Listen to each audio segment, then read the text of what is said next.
Hi guys, today we'll talk about how can you figure out the solution or know how you can do that on your MyFitnessPal app. So all you have to do on your app, so you just go down, click here on more down here.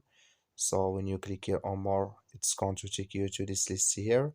So it's going to show for you like this. Then all you have to do now, you just go down here, you keep going down, then you come here to receipt miss and thoughts. You click on it here.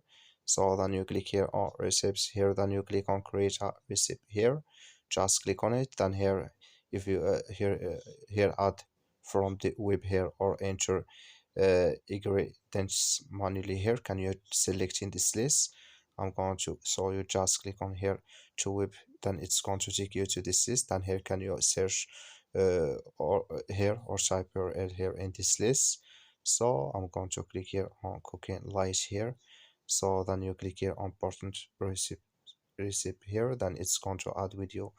And here can you add here, so per line here, can you add it in this list? Then it's when you just down click here on next, then it's going to add video.